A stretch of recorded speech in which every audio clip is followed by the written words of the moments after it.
Let me bang. I do let you bang. Hey, let me bang you, James, man. I let you bang. I let you bang.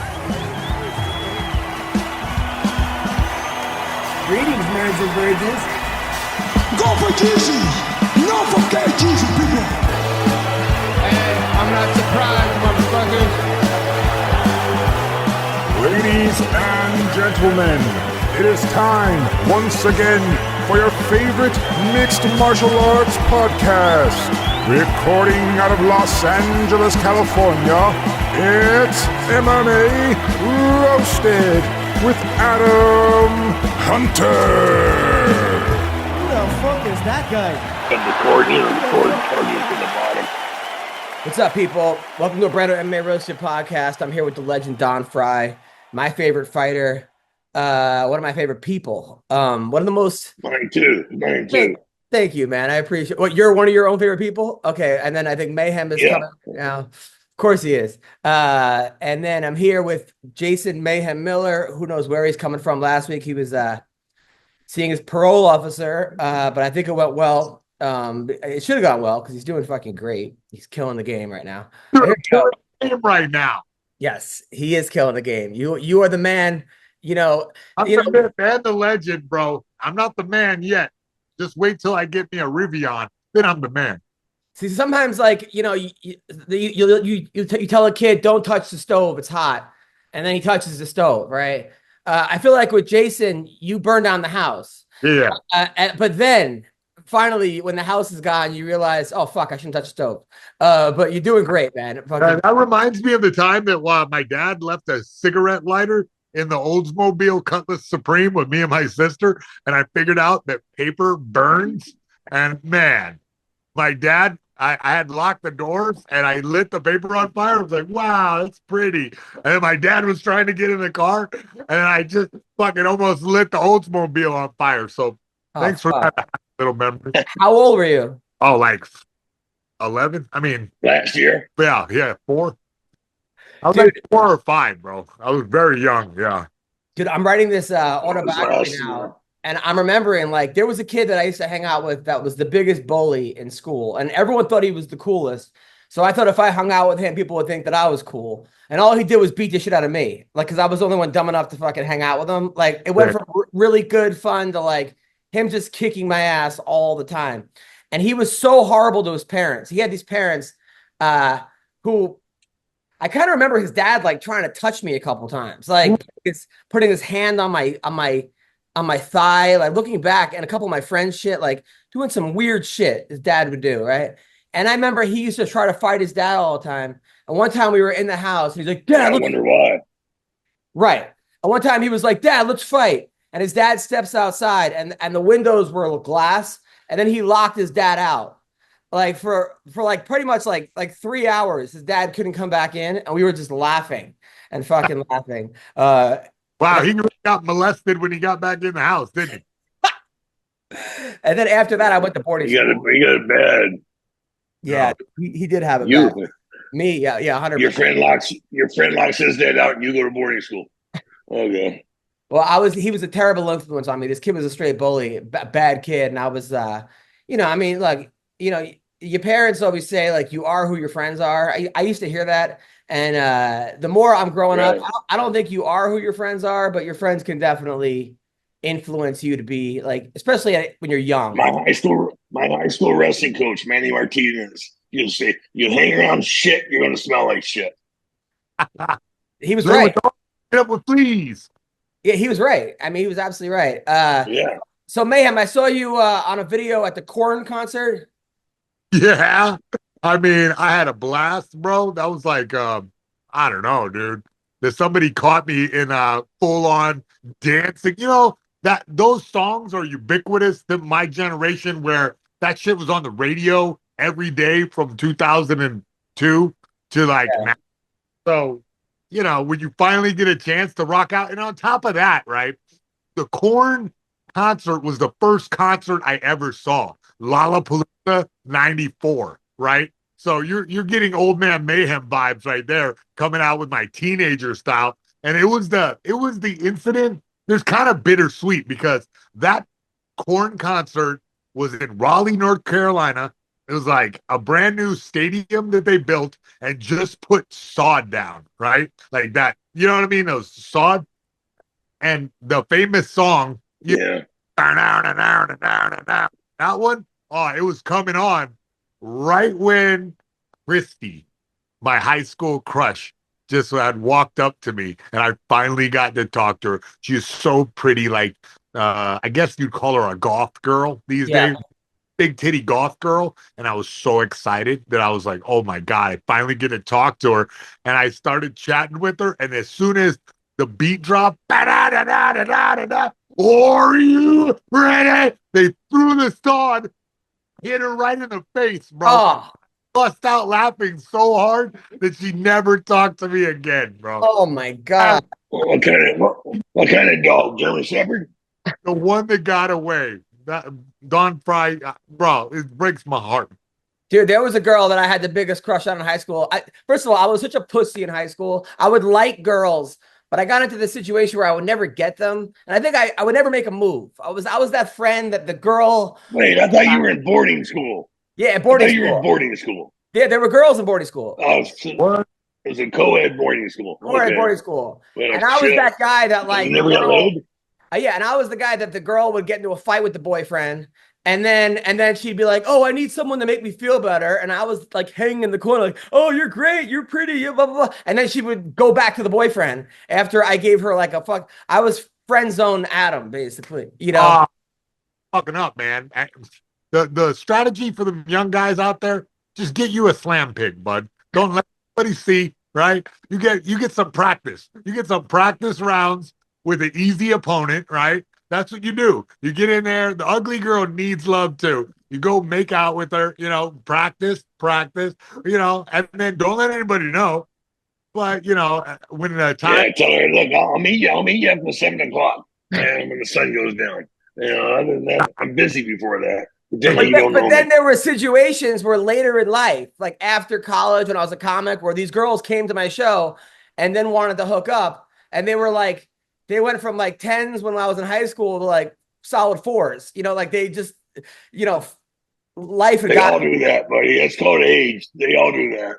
And then I didn't do it. 40 pounds. There was a girl in high school, I remember, that I was like all wanted and was like all after. And then, man, famous Mayhem came through town years later, and man, she was dog ugly, and I just didn't want nothing to do with her. It was not very satisfying. No.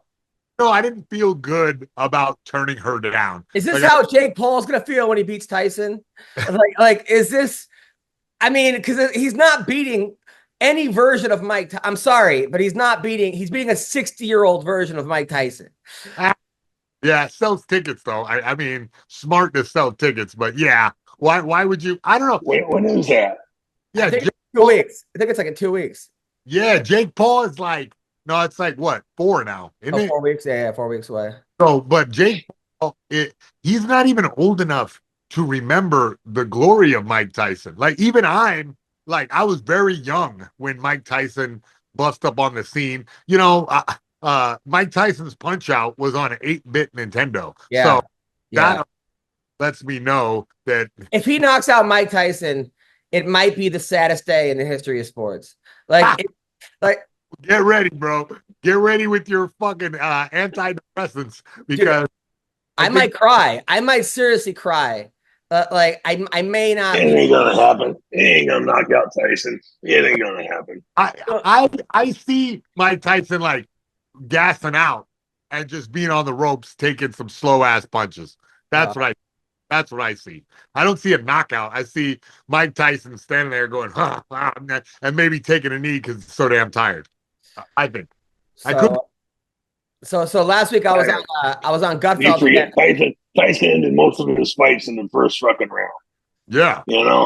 Against real fucking opponents. Well, I see Jake Paul being a total pussy in the first round and like just holding his mitts high and like not doing. It don't matter. It don't fucking matter. Tyson can punch through those fucking mitts. He can punch through a fucking wall. Can punch through those fucking mitts. You know what? I'm changing my mind. I fucking believe you, Don Frye. I believe you. I really hope so. That would be cool. I would be so happy if Mike Tyson knocks out Jake Paul in the like 30 seconds. That would be such poetic justice. That would be like the end of a movie where like you stand and cheer.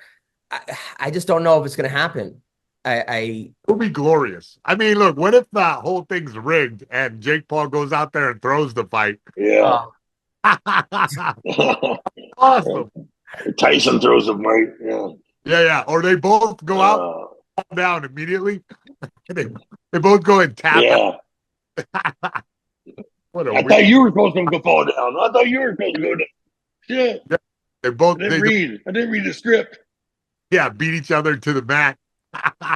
So last week I did Gutfeld again. And I gotta say about Gutfeld, you know, first of all, I love doing it. I'm beyond. People are now like, my first time in like a long time. Like I'm drawing people, and people are coming out, you know, to see me, which is a fucking blessing. And you know, I did Chelsea Handler years ago, and I didn't really feel comfortable because it was like all comics, and they were like, jump in, and everyone's trying to be the funniest person on the show, and I just felt like Chelsea was like not really happy that I was like shining with my whatever one-liners or whatever.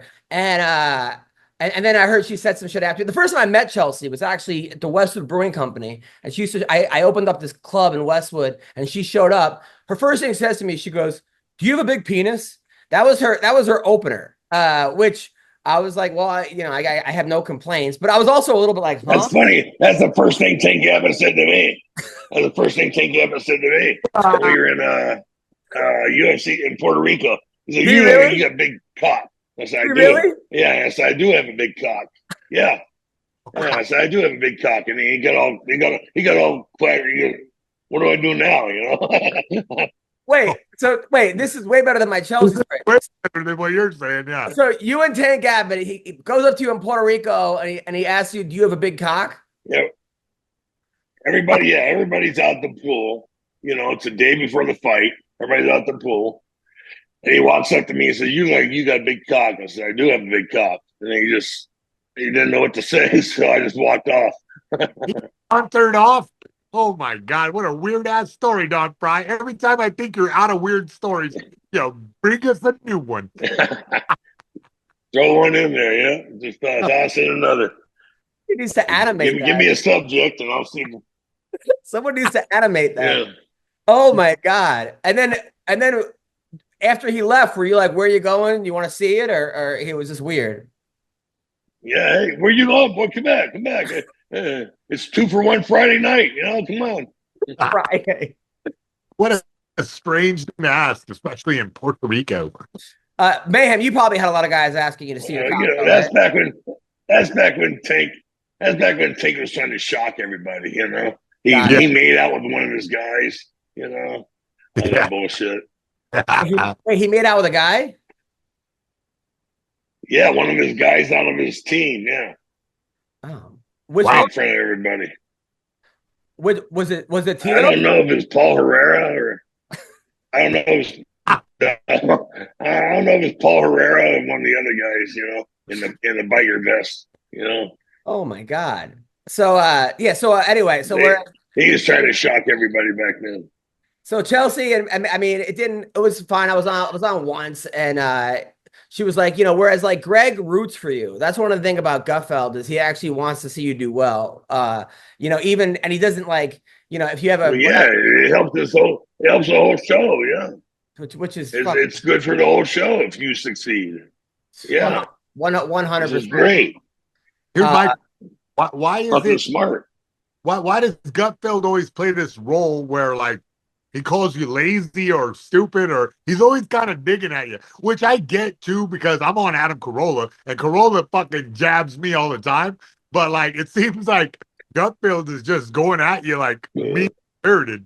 No, it's not mean-spirited because he does that to like Jamie Lissau's been on 125 shows on him. And he's like, at Jamie Lissau's family, I guess he got divorced. And he's like, so your wife hates you. So you don't see your kids. And that I almost like it's like an endearing thing. I think if he doesn't do that, then you have an issue. But I mean, it's like just it's like the coach.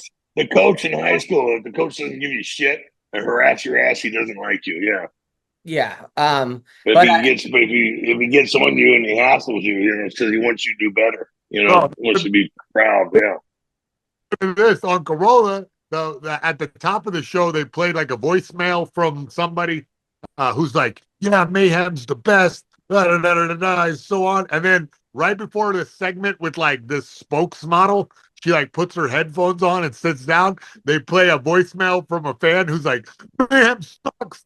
We all know he sucks. He's the worst. He's terrible." I was like, "Oh my god!" It went painfully long amount of time, and then the girl was just looking all confused. I was like, "Son of a bitch." Fuck. Yeah, but she probably liked you better because of that. Bill Dawes, where are you coming from? You're late. My bed. Look at his face, bro. Oh my god, he's got. Oh, I got brujitsus. I got a bunch of brujitsus. Got it. You were getting spanked. You were getting spanked in bed last night, and the pillow bit back. So anyway, by the way, my dad, right? My dad's been sober probably for about a year, but my dad's just one of the guys who can't do anything in moderation. Like, kind of reminds me of you a little bit, Jason, but like he can't just like smoke one joint. He has to be high the whole fucking day. Like, you know, so I remember one time I was with my daughter and I was driving when he lived in LA, I was driving past his house and she had to go to the bathroom. So I'm like, "Hey, you mind if I stop at your apartment?" Violet has to go to the bathroom. I'm like, "Dad, I'm right here." And she's crying. Oh, well. So dude, I get out of the elevator. It's like a Cypress Hill video, like the whole, and he's like 8 doors down. I mean, just weed, fuck everywhere. We go in, my dad's running to the window, opening up every single window because it's just, just blasting with marijuana smoke. Right. So now every time I'm with Violet, and there's marijuana smoke, like if we go to like a trail, she goes, "It smells like Papa Joe." Your dad used to hit on my girlfriend. Yeah, you tell me every time it's my dad on the podcast, you mentioned that he hit on your girlfriend. I know, it's interesting. It's a fun fact. I mean, I respect him for that. I think that's badass. Which girlfriend? Oh, she dumped me years ago. Two dumps ago. It's so funny because anytime she's with Adam's dad. And anytime, Jason, I meet a girl on the road who's like, "Oh, do you know Bill Dawes?" And she's always like a blonde girl who's like had a little bit of work done.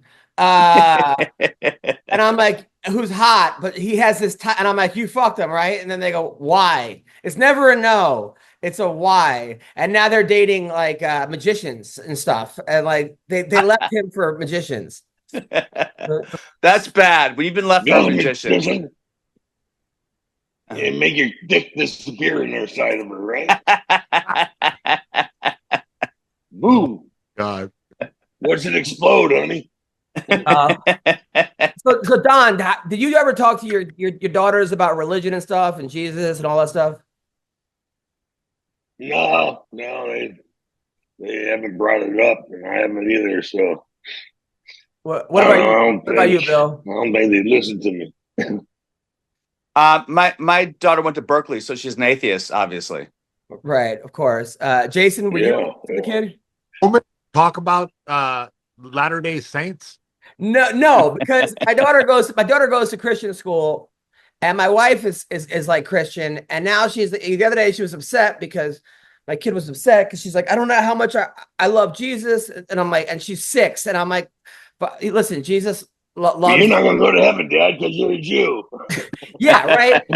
So then she goes together. I don't got foreskin, honey. So then my wife is like, she's like, "What's the difference between Jewish and being Christian?" And I'm like, "Well, we believe in Jesus, but we just don't believe that he was the Son of God." And then so my wife's like, "Yeah, I think he was just a carpenter. They believe in the first half, right? The first half of the Bible." So then he made good furniture, shit like that. We believe he made good furniture. When the pot smoking hippies. So then I tell her, Bill, I'm like, "Well, we believe in half." But so then my wife goes, "Yeah, they believe in half the Bible, right?" And then of course my daughter starts crying. "I believe in Jesus." Oh no. So then my wife starts explaining heaven to her and the afterlife, and I'm like, "She's fucking 6. Like, yeah. Let's learn how to read first and math before we start getting into it." "Well, I think this is just as important." And then I talked to God when I was, and so now it's just a fuck. So now she's like, well, you could take the baby to temple. I'm like, I don't want to go to temple. I don't want, like, I'm not going to go to temple to cancel out the Christianity. Yeah, confuse her more. What the fuck? Yeah. Anna Quinceañera. I don't know. So, Mayhem, what do I do? Well, look, I say you indoctrinate her with more stuff. I get her to communist camp, right? You start getting her to learn about the beauty of communism, right? Yeah. So Scientology, sign her up for that, all right? Even take her to a satanic temple, which I found out is about atheism, not about Satan, actually. So she needs to get a broad spectrum. That way, how did you find this out, by the way? what, the Satan Church thing? Yeah. Well, argument with my friend. You're taking religious fucking advice from Mayhem Miller. What the fuck is wrong with you? Well, Don, your girl ended up going to college, grad school, and now is a professional pole dancer. Yeah. Champion pole dancer. Champion. That's all that matters. Champion. She came in second. Yes. She came in second, by the way. No, she came in first. This year she came in first. She won this year. Last year she was second. This year she's first. Did you take out the champion? Is that what happened? Yeah. Arrogant her ass. God, bro. He oiled up the pole. Yeah. Slip sliding away. Just slip sliding away. Wait, you watch her compete too, Don? Yeah. Yeah. I watched her compete. She's tough. She's a brute. She's a fucking brute. You know, it's just you got to stick to those power moves. You know. Oh yeah. And she says, "Dad, what do you think? I think you're good. You're powerful. Stick with the power moves." Well, good. Just don't tell me I'm built like a brick shit house. Why? That's a compliment. You're an athlete. That's not a compliment to me. I'm a girl. Wait, you told her she was built like a brick shit house? Right before he stuffed a 20 in her panties. Right. See what you got, baby. Shake it for daddy. Oh wow! All right. So the religious thing's getting nowhere. All right. Let's go back to it with Moyle fucking Mayhem right now. Look, hey, look, Yom Kippur the other night, and instead, you're over here talking Jesus with a 6-year-old, bro. You know what? Tell her that Jesus is invincible. Jesus is magic, okay? And just let it ride. I don't know why on earth that a 6-year-old has to deal with the. That's what I'm saying. I'm saying this. I'm like, listen, Jesus loves you, loves all the good people, loves me. Just be kind to people, be nice to people. That's all that matters. Like I'm trying to end it there. Oh, but the problem is you got her at a school that's teaching her if you don't believe in Jesus, your Jewish ass is going to hell. Yeah, you know why she's at that school? Because the last school, the father murdered the mother and killed fucking 2 other people. The one that you dated. The one that you dated. Like the guy? No, the guy. No, the girl, the woman that was killed. This beautiful Asian woman. The father killed the mother and the grandparents. Put them in garbage bags around Tarzana. They recycle. That's good. No, it's better than that. It was right after Halloween last year, and he tried to hand it to some Mexicans to take away. Yeah. The Mexicans, to their credit, went to the police station. We're like, yo, this guy has a bag full of body parts, and the fucking cops shoot him out of there. They're like, shut up. Oh, wow. Yeah. Yeah. So they could. The guy almost got away with it, but they found the wife's torso in the fucking Best Buy parking lot or some shit. And 10 years ago, Mayhem dated the wife. So she would have been better off with Mayhem. Oh, so Mayhem, do you think she deserved it or what? That's sad. That's Bill. That's terrible. No one. Okay, come on. Not even a joke. Not even a joke. But I did. Hey, I tell you what. I argue with that point. I know one that deserves it. I'll guarantee you that. Oh God. We like to make editing easy for you, Adam. At least one. Thank you very much. I appreciate that. Anyway, so that was like the third thing at that school that was fucked up, but that obviously nothing as that. So then we got her. She lived through a relationship with Mayhem Miller just to get fucking chopped up by somebody else. That's she's going to heaven. He's going to heaven. Yes. Yeah, explain that to your daughter. Yeah, this woman, she got a ticket. Way back to my daughter. My daughter loves Mayhem. My daughter like, when's May coming back? Aw. When's May? That's because Mayhem is a permanent 5-year-old. So she's right there. And my daughter met Don Frye too, which is awesome. Yeah. All right, so I may die here. In the real life or your phone? My phone. Oh, good. Real life, everybody, we're all put on this planet to die. Come on. That's true. Good point. Kid with that thought, you know? We're all gonna die. And then we get to meet Jesus. Yeah, Jesus is magic. Yes. So the MMA MMA podcast, right? So Dana White went off on the rankings. Did you guys see this? He's an idiot. No. So the rankings, I didn't even realize so he wants the rankings to be done AI, which makes sense because you got a bunch of writers that are doing the rankings. I guess the sports writers, blah blah blah. And how do I share this? What the fuck is going on here? So can you guys see the rest of the? Can you see it or no? No. All right, share. Oh, here we go. So here's Dana White going off on the rankings. Here we go. No, everybody has a personal. All right, here we go. I know it's reversed. Can't see it on here, but the moron strike again. Khalil Roundtree fights that badass fight against Pereira, and the morons rank him number 8. Keep him at number 8.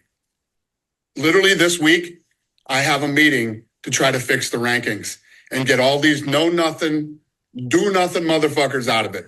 So hopefully this week I get this fixed. God. I get it. Roundtree gave us a fantastic fight. However, he lost that fantastic fight, and it kind of dictates that you go down in the ranks because you lost. Like, what does he want? He wants you to go up in the ranks, even though you lost? Like, I don't get it. Like, you don't ascend. That's just how I don't know. That maybe I'm missing something here, and maybe AI will fucking detect something that I ain't detecting. But the reality of the situation is when you lose, you go down. Will he go back up? Definitely. Give him another fight. Like, Dana could solve all this by, instead of putting vicious fight after vicious fight where guys get hurt every time, to like make like kind of easier fight for the top ranked guys so that they could display them for the most popular fighters. That's what he just did. He had the champ fight the number 8 guy. That's right. So he just did that. You're right. But like, I mean, that's Ali. Ali did that a lot. You know, Ali would fight the number 5 or 8 guy. You know, I mean, it's a good payday for the champ. You know, it's not a terrible threat for him.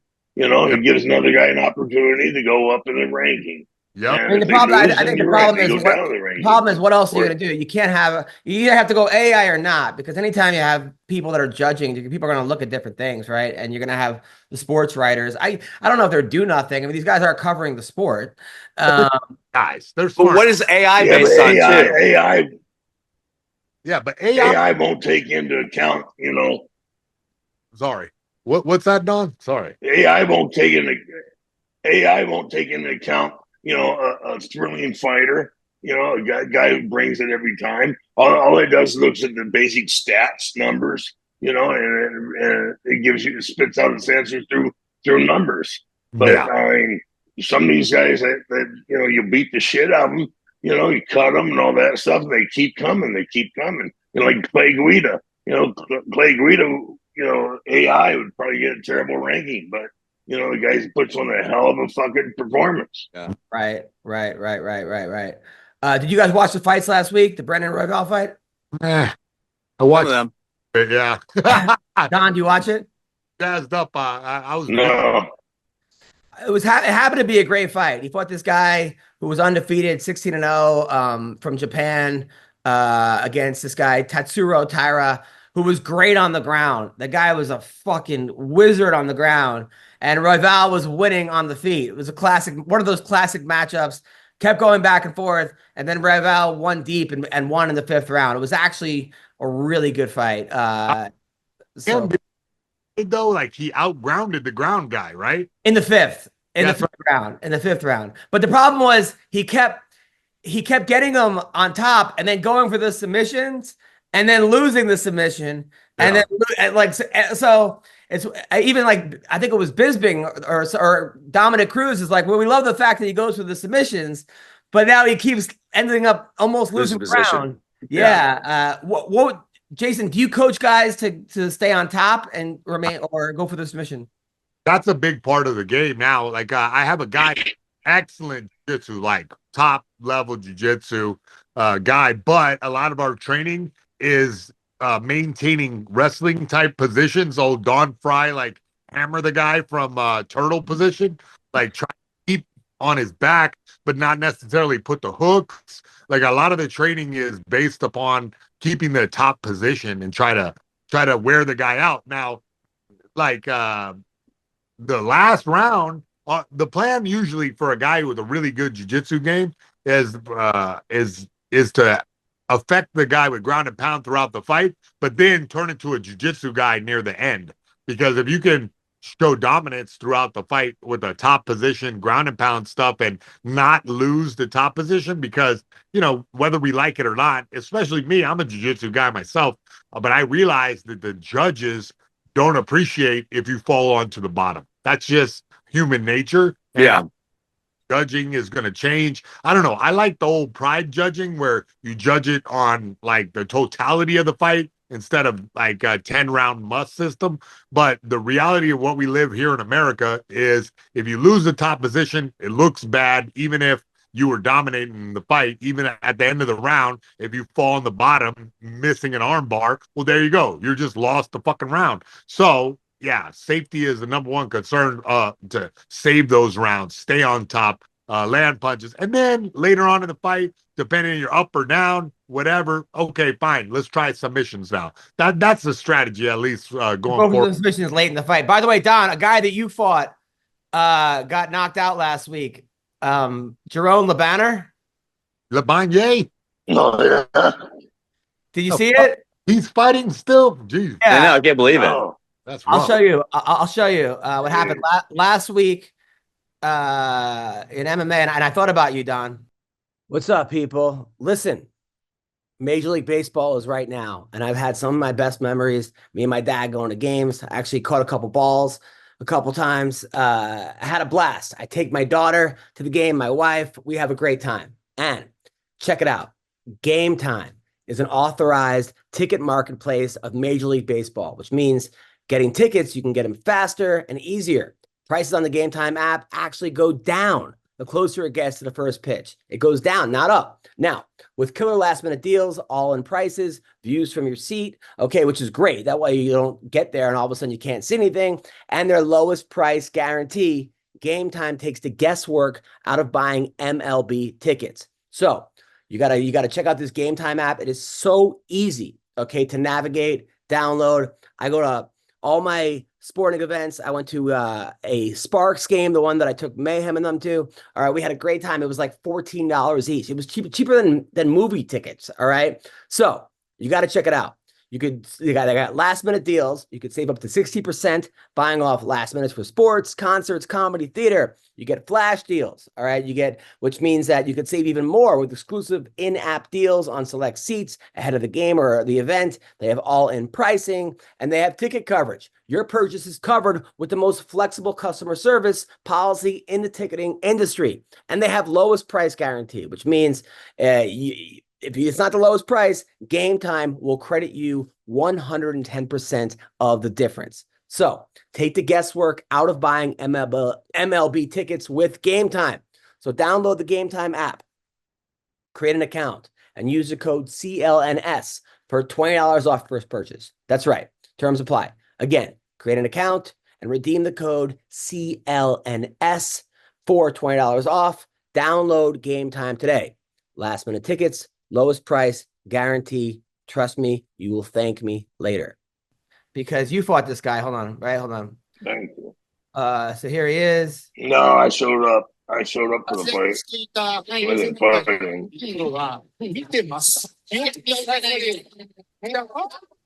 Oof. Whoa.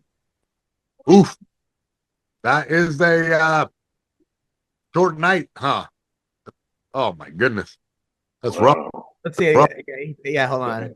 Let's see it again. So this is just a kickboxing tournament, yeah? Oh. Nothing gets past you, Bill. I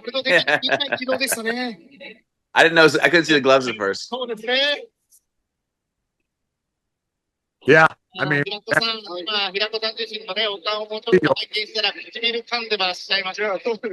commentary spot on. So Don, what do you think about that? Does that give you flashbacks of just seeing him still Yeah, fight? yeah. Fucking A, yeah. I mean, you got my respect, you know. I mean, to still be able to be able to lace up the gloves at that age, you know. Yeah. I mean, he's got to be like almost 60 years old. What? Really? He looked good. He looked strong.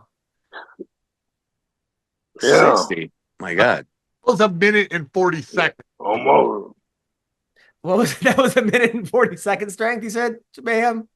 That was a minute into the first round, was it not? I don't know. I just saw that clip, but I know that when by the way, Mayhem, your sound keeps going in and out. Bro, what am I supposed to do? I didn't Get Verizon. What did I do?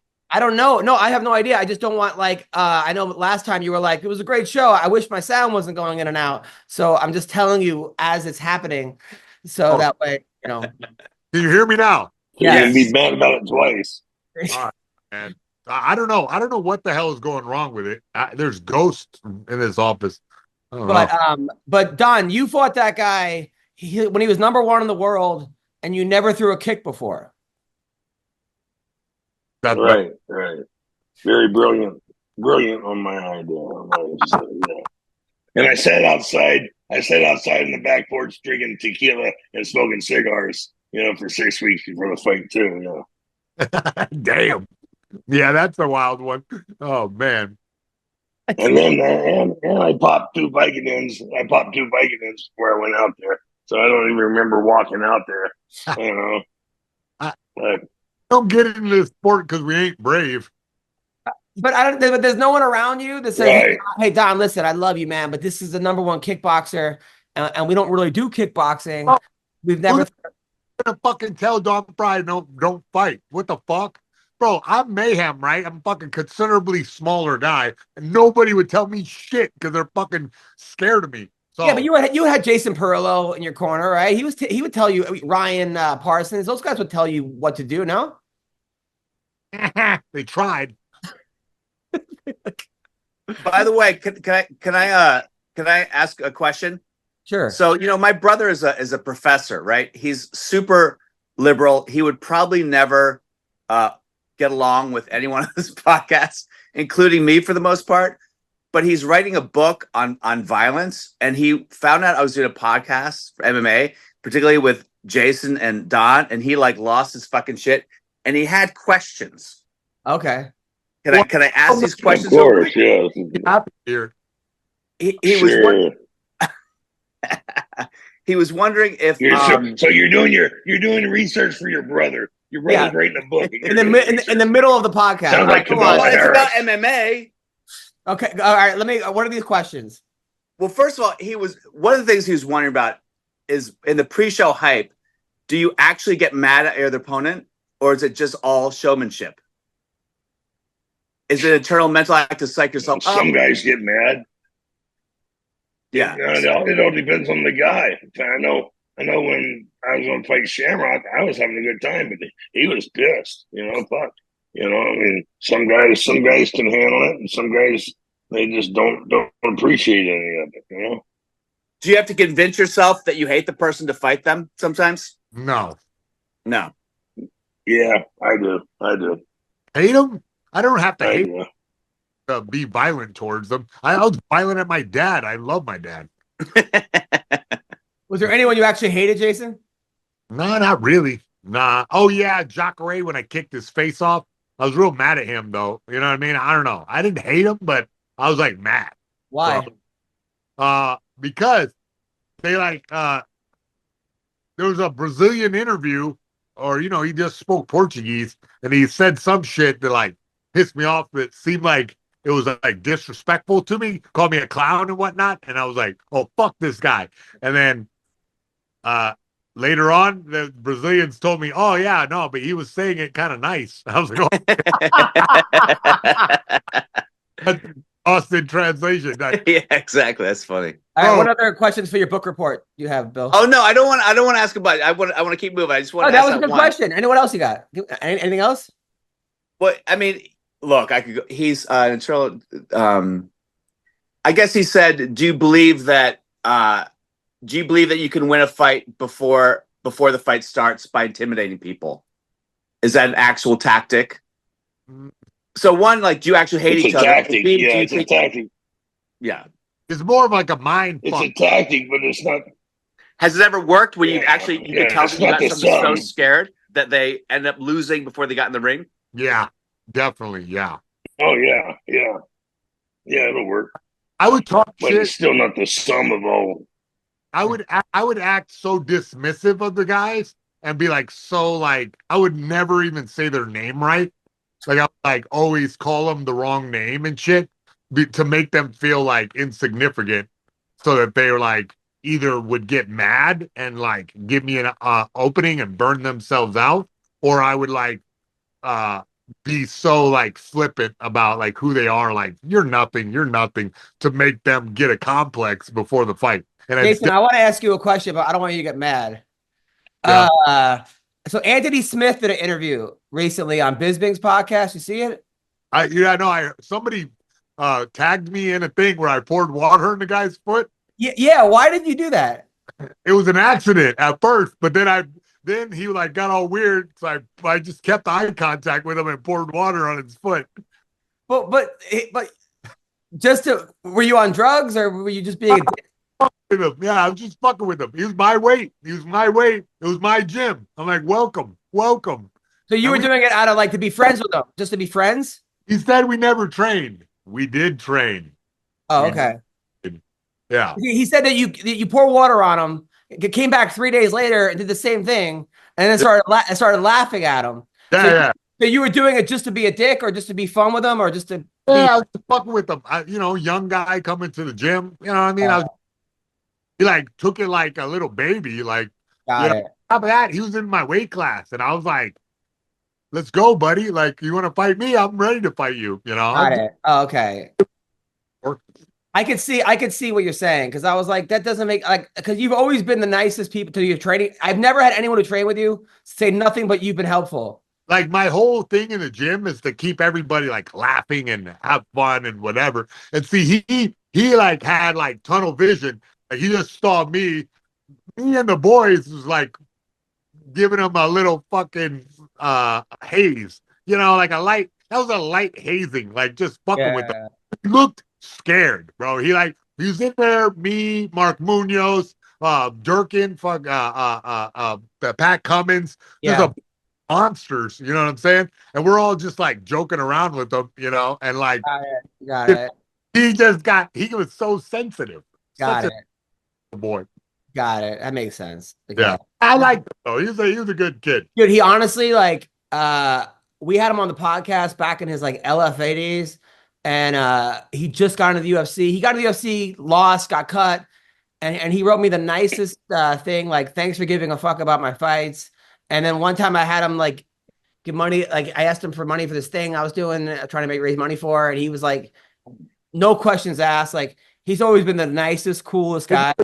Like one time he saw me coach a wrestling video, and I was all excited about like our kid won, and I was jumping around like a fucking hyena. Like, and he's like, "Hey man," he called me up. He's like, "I just want to say I wish my coaches were as excited as you were." Like he's a really nice guy. Yeah. Like, Steve Smith is a really class act. So that's why I was like, you So know. bad. Took it all hard. Like it was a joke, kid. What? Can I cry about that 20 years later? Oh. I have one more question. Ready? Okay. My brother wants to know, when you were fighting Ken Shamrock and he had you in the foothold, he had you, I guess it was an ankle lock. The foothold? And you well, I mean, there are different types of foothold, obviously. There's ankle locks, there's heel hooks. Yeah. Anyway, I think this was an ankle lock. And he said you didn't tap. He wanted to know if that was willpower or drugs. And then he said for something willpower. So something like an ankle lock, apparently you can't really break the bone in an ankle lock. It's incredibly rare to break a bone. I mean, heel hook, obviously you tear an ACL, but ankle lock is really about pain threshold, right? So usually it's a question of how many people can take the pain of a ankle lock, because the actual break is at the top of the foot, which is almost impossible to get. So obviously you've never tapped to an ankle lock before, right? Is that just willpower? Well, he broke both my fucking ankles. So I don't know really? if it was the heel hook or the ankle lock. Yeah, he broke both the fucking ankles. Yeah. Oh shit! During the fight, and you didn't tap. I'm still cussing him. I'm still fucking cussing him because it's been my right ankle has been killing me this whole year. This whole fucking year. So, it's 20 years ago, shit. Wow. So I forgot to tell you guys, we got a special guest on the podcast, by the way. This kid he goes by the Samurai Sensei, and he's 5-1. He just won his last fight in LFA. I think he won by how did you win? By ankle lock, I think, right? Yeah, heel hook. He's awesome. I know him from Minnesota. He comes to my show. He looks like a fucking accountant. Like, you would never know that this kid's a monster. And he's a big fan of you, Mayhem, and Don. He talks about you all the time. So I told him if he won his fight, I would get him on the podcast, which he did. Santos Verdinez. Okay. How are you, man? Okay, so he won. All right, he won. So hang up the fucking phone. He's on the show. Hi, how you doing, kid? Go away. I'm doing good. Thank you, guys. So Santos, you're now what, 6-1? Yep, 6-1 now. Nice. Good job. Congratulations. He didn't tell us shit, just so you know, Santos. This is the most unprofessional podcast on earth. So I'm the only one we put lighting up. So, that's how it goes around. I thought it was McCorkle coming in, and I forgot to forget. And by the way, he looks like the type of person who wins by heel hook. Yeah. You look like that's the brand. Jiu-jitsu right there. That's the win. Yeah, but those only hurt. They don't injure, right? Isn't that what your professor brother said, Bill? No, not heel hooks. Ankle what locks. The fuck does an egghead? What the fuck does an egghead like that know about fucking pain or pain threshold or breakage? You know that? Tell him get his fucking ass in the fucking gym and fucking and then you put the fucking heel hook or ankle lock on him, and then let's see. No, Don, he's a Yale professor. He's a Yale liberal professor, right? Isn't he like a? Oh yeah. Not only he's pro Kamala, pro Palestine. Don, you would not like him at all. Oh fuck, man! Not at all. Not at all. He's a fucking moron. Obviously. Yeah, those don't injure. They just hurt. It doesn't matter whether you're tough enough or you scream like a bitch. Yeah, okay. I'm limping around 20 years later, buddy. Yeah, that's because, I decided it just hurts. There's not an injury. Yeah, I can't wait to send him this podcast, by the way. Let Ken Shamrock put him in a fucking ankle lock and see how it goes. Yeah, exactly. And then he can have his brother do the research on that one too, and then he can write his book, just like Kamala Harris, who plagiarized her fucking book. She did. God. There's 26 times of plagiarism. So Santos, who are you training with in like the dungeon with Greg Nelson, or who are you training with? No, I'm training with Brock Larson over at Start BJJ. Nice. Yeah, and Caitlin at her place too at her Muay Thai gym. Caitlin Young. So you're from Minnesota, right? Yep, from Minnesota. And you're also Filipino, right? Hispanic. You racist, Adam. God damn it. What the fuck? What's wrong? Legal though. What difference? What fucking difference? All the same. Prove it. Jeez. No, what did you say during Nobody my can comedy understand show? what they're saying. I made fun of you during my comedy show, and then what did you say? You came back at me really good. What did you say? There was a couple times. Was it the sex thing? Yeah, what did I say? Oh yeah. Fuck, I can't remember. But you were like, I pretty much said like, I only fight just for the opportunity to touch other men. Something like that. He told me this during while I was on stage. But your girlfriend's pretty hot, by the way, right? It's been a long time. No more girlfriend. It's a tranny. What happened? I just my career. My career started to take more of a priority, and I don't think that started to be good for the relationship. So Yeah, you'll save a lot of fucking money. You'll save a lot of fucking money that way, kid. You know, Believe me. And get a prenup. Get a fucking prenup. Girlfriend yet, Don? You're trying to tell him to get a prenup. Yeah, get a girlfriend prenup. Even better. So when's your next fight? Don't trust him. No. My next fight is January 8th for LFA in Minnesota again. My manager is trying to shake something up for LFA in California, but if it doesn't work out, then I'm gonna fucking go to Thailand in November and train out there for a month. Wow. And what's your background as far as fighting? I wrestled a couple years, and then right after high school, I started training MMA. So I did a lot of jiu-jitsu, and then it wasn't until like 3 years ago I started working with Caitlin for like my striking and stuff. Yeah. So but you won by heel hook, yeah? That's a pretty hard submission to get for an MMA fight. Not a lot of people are able to pull that off. Was it what type of heel? Was it like a rolling heel hook from a? How'd you get it? So pretty much I was stepping in for a hook, and my opponent it was an accident, but he like headbutted me. He like pretty much like ducked his head into me, and like it took me out for like a split second. Like all of a sudden I wake up and like I'm on my knee. I'm like, what the fuck? And he pushes me over to try and mount me, and then I roll with it into a heel hook. So I kind of like back roll with it. Yeah.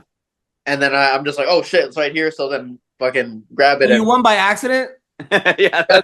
Yeah, it was heel hook literally fell into your lap. That's amazing. It fell into my lap. So you got knocked out, woke up, and just grabbed his leg? The same. I wasn't like fully out, but I was fucking dazed, and I was like, oh shit, and then that's when it all started happening again. Jason, never happened to you?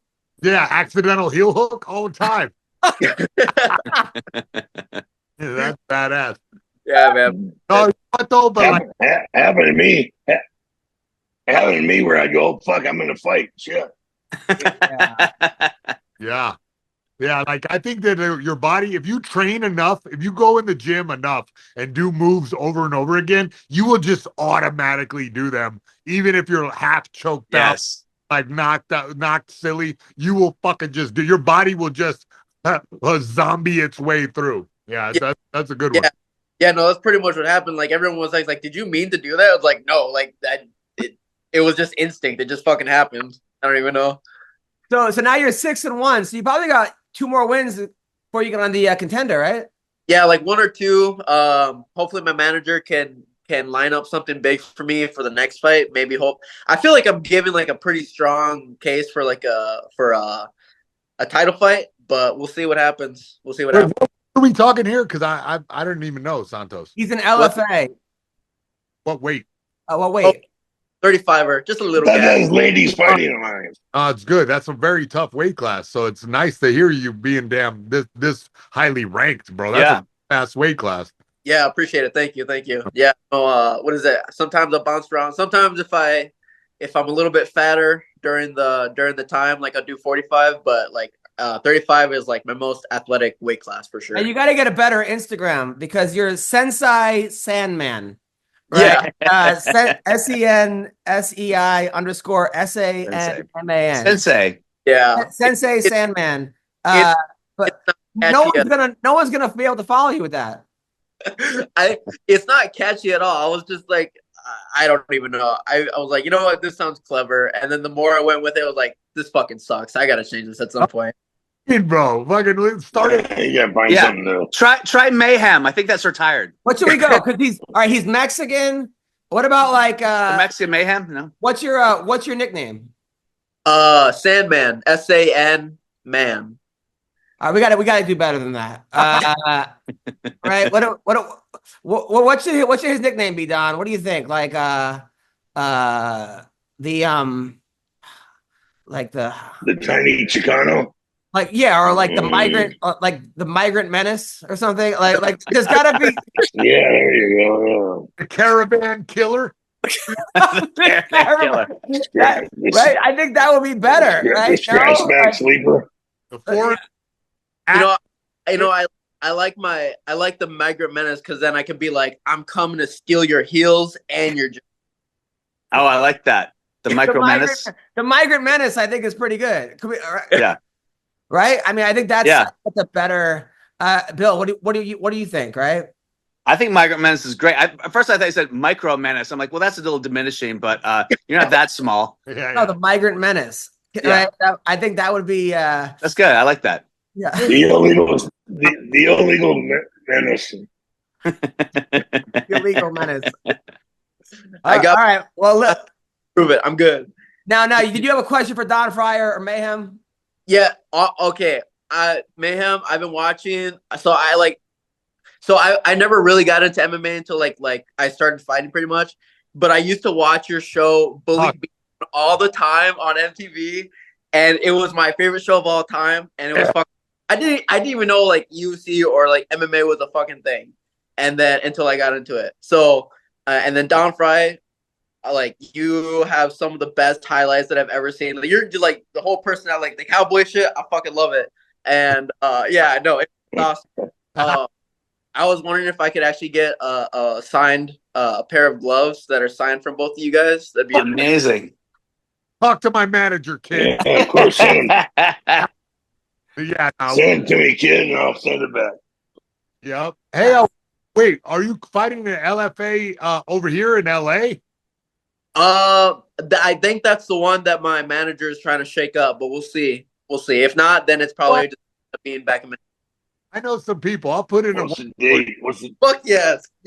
That'd be fucking awesome. Thank you. No way I could just hand you those fucking gloves instead Can Mayhem work your corner? Huh? Yeah. Mayhem work your corner? That he could definitely work my corner. Are you kidding me? That'd be awesome. Fuck yeah. Don, you want to come? Don, you want Don Frye and Mayhem to work your corner? That would be absolutely. What's the date on that fight? Just signing us up. Talking about what date is that, Santos? What is it? I don't know about the California one. I'll look it up, but I'm not sure what the date for that one is yet. All right. My manager well, thank you very much, man, and have a good rest of the week, brother. Appreciate it. Thank you. Take care. Yeah, take care. I like that kid a lot. How old is he? He looks like he's like 20. Good kid. He's young. He's like probably like 23, 24. Wow. You know, those are the kids though, man. Like he's like a little ninja out there as far as like do you have any kids like that, Jason? I mean, it's weird, bro. Like, we got this one kid who's real pretty. That like, at first I was like, dude, this kid, I don't know what, he doesn't have the work ethic to get in here and do it. And I would bitch at him all the time. And this is like a year or two ago. And now, oh my God. Yeah. Like, I'm straight up ninja, like very adept, like little Mexican boxing style, where he just throws like 16 punches in a second, you know? And I was really afraid because in the early stages, I didn't really see him working hard enough to get the skills. But I guess he just, you know, with his age came a little bit more, of course, with a little more discipline. And now he's like looking like a beast. So last week, Grant Dawson won. He's the guy. He's 16-2, really nice guy, great fighter, good at everything. His post-fight speech was pretty awesome. I'll show you. I'm not gonna ruin it, but here it is. It says this is what he says. Hold on. The biggest cheat code that I have. Hold on, here we go. That's his girlfriend, who's also a fighter. That the biggest cheat code that I have is having the most amazing and supportive wife that you could possibly have. how much she supports me is literally my favorite thing about her. Well, it's my second favorite thing about her. My first favorite thing is she's got a dump truck you could bounce a quarter off of.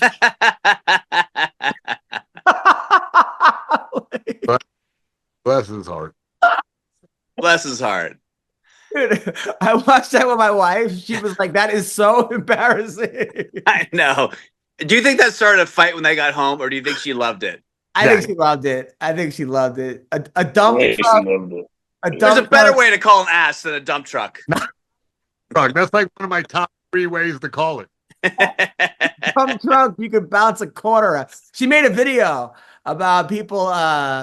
She's like, hey, let's see if they can bounce a quarter off my ass. And then she's like, no, I'm not going to do it. So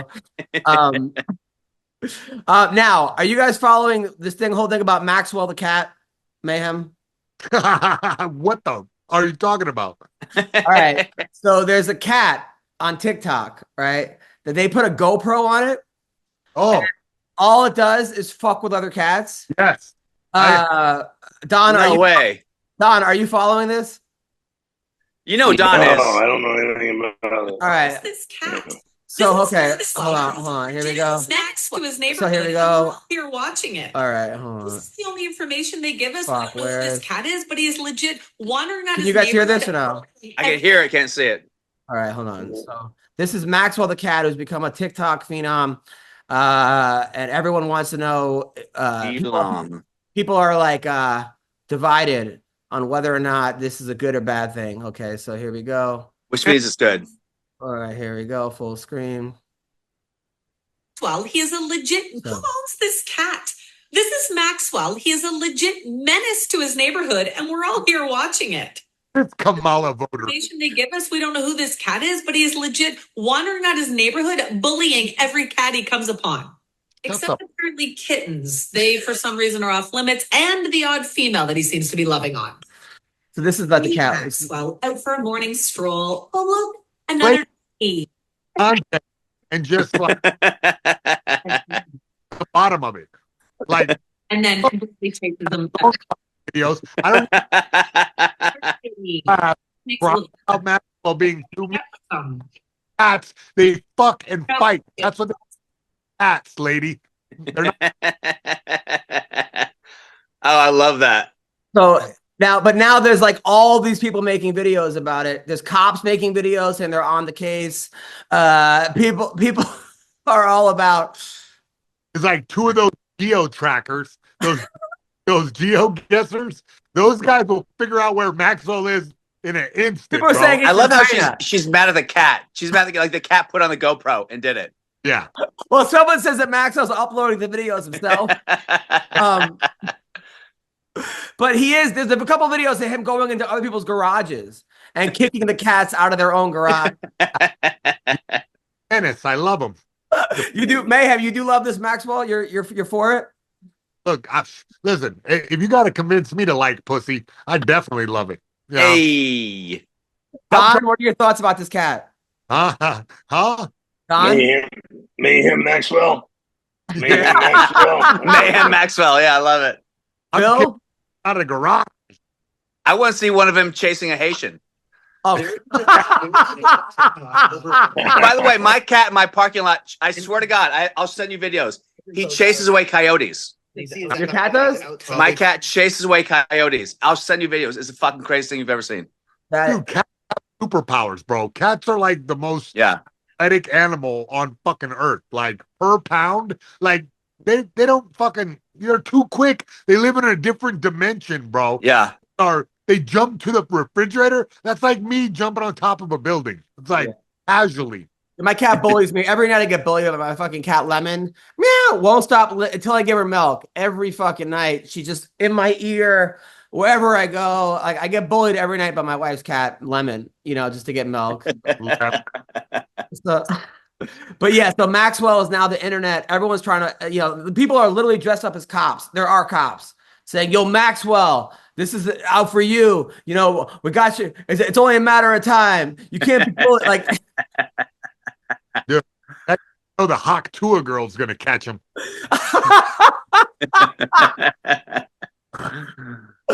So yeah, so Maxwell the cat is very big on the internet right now. And then did you guys see the Men for Kamala ad? Oh my God, it's the worst. No. Busted. Don, you're gonna love it. Oh God. Okay, Don, so you're gonna love it so much. I think I'm gonna vote for Kamala just to piss off my dad. hold on. So here's the Men for Kamala Don't ad. do it. Just tell him you did. Hold on, here we go. So Don, what do you think about? I feel like we need to make another ad with Don in it, but as a counter to this. But released this ad. What Hey, women real need. man. Here is their outreach to men. I'm a man. I'm a man. I'm a man, man. And I'm man enough. I'm man enough to enjoy a barrel-proof Holy fuck. man enough to cook my steak rare. Man enough to deadlift 500 and braid the out of my daughter's hair. You think I'm afraid to rebuild a carburetor? I eat carburetors for breakfast. I ain't afraid of bears. That's what bear hugs are for. I'll tell you You another eat everything for breakfast, man ass. I'm not afraid of women. I'm not afraid of women. They want to control their bodies? I say go for it. They want to use IVF to start a family?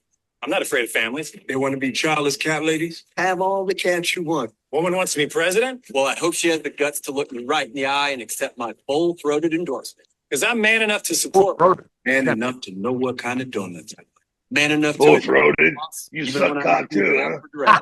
We've jumped the shark. They have released. My God. Hey, you know what? I get it. I don't know what the hell. Full-throated. So he takes it all deep. Tom goes, he eats everything for breakfast. The carburetor. Full throating. He's full You throating. see that fat ass, dude? Yeah, he's full-throating everything. So I guess there was actors they hired. They hired actors like. Of course. I never knew what raw dogging a flight was. I had to look that up. What raw dogging a flight is? What is that? What is that? That means you go on a flight and you don't watch TV or read. You just sit there and look out the window. He said That's that raw. he raw dogged the flight. No, that's in the Oh. commercial. It goes, I'm man enough to raw dog a flight. What the fuck? What the word do you, bro? Jeez. Raw dog is Jeez. where I come from. I mean, So you're not smart enough. You're not smart enough to read. I mean, what are we doing here? Like, I mean, what are we doing? Like, is any man gonna watch that and go, "Oh, I want to be a man just like those We're guys"? causing the downfall. We're trying to complete the downfall of society. Is what we're trying to do. We're Those guys are. Yeah, we're speed running the collapse of Western society. I love it. Like any man's gonna be like, I support IVF, but yeah, the guy that was like pro-abortion was like 90. like who's that guy knocking up? It was, and then do you guys see Trump though? On the other side, you see Trump's thing where he just listened to music for 40 minutes. Oh, so Trump did a campaign. No. So 2 days ago, I don't know what happened, but for some reason he decided that he's just gonna play music during his dance, do his jack off dance that he always does. Yeah, he does that. Yeah, where it looks like he's jerking off two guys. So here, he just hold on. Where are we? You said for 45 minutes he did? Yeah, hold on. 45 minutes. No way. Hold on. So, all right. So, fuck. Where am I? Gayest song ever. Why? All right, hold on. So Trump he ends town hall for 35 minutes listening to music. Hold on, here we go. Let's not do any more questions. Let's just listen to music. Let's make it into a music.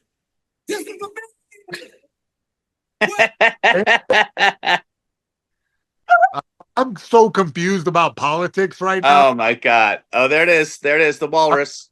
Jerk off dance. I don't know. Look, man, I'm a big fan of Trump.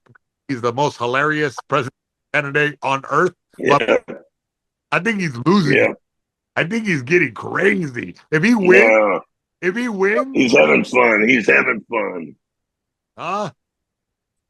No, I mean, because she's so fucking stupid, she can't do an interview. You know, she can't answer two questions, and without talking about being growing up in a middle class. Family, middle you know? class. So yeah, she only talks about her mom. Yeah, but she only talks about her mom. But I think he's having fun. You know, I mean, What are you gonna do? You gonna debate a fucking block of wood? I mean, But that's all there 35 is to minutes, it. though. She's I a mean, block they of could have done wood. karaoke at least, or brought people up to. I mean, 35 minutes. Whoa. I would have listened to Adam Hunter. Yeah. I mean, they could have. That shows how much command he has over those people. You know, That's for true. them to stand there for 35 minutes. Don, if you went to a Trump rally and he was like, "I'm going to play Sinead O'Connor and YMCA for 35," you'd be like, "I did not come for this." No. No, I'd leave. I'd left. Yeah, I'd left. Because, but apparently, them other people, they got no common sense. But he's had control over them. But how would you leave because Trump didn't pay for the buses back? Oh, Coachella. People got stuck at Coachella.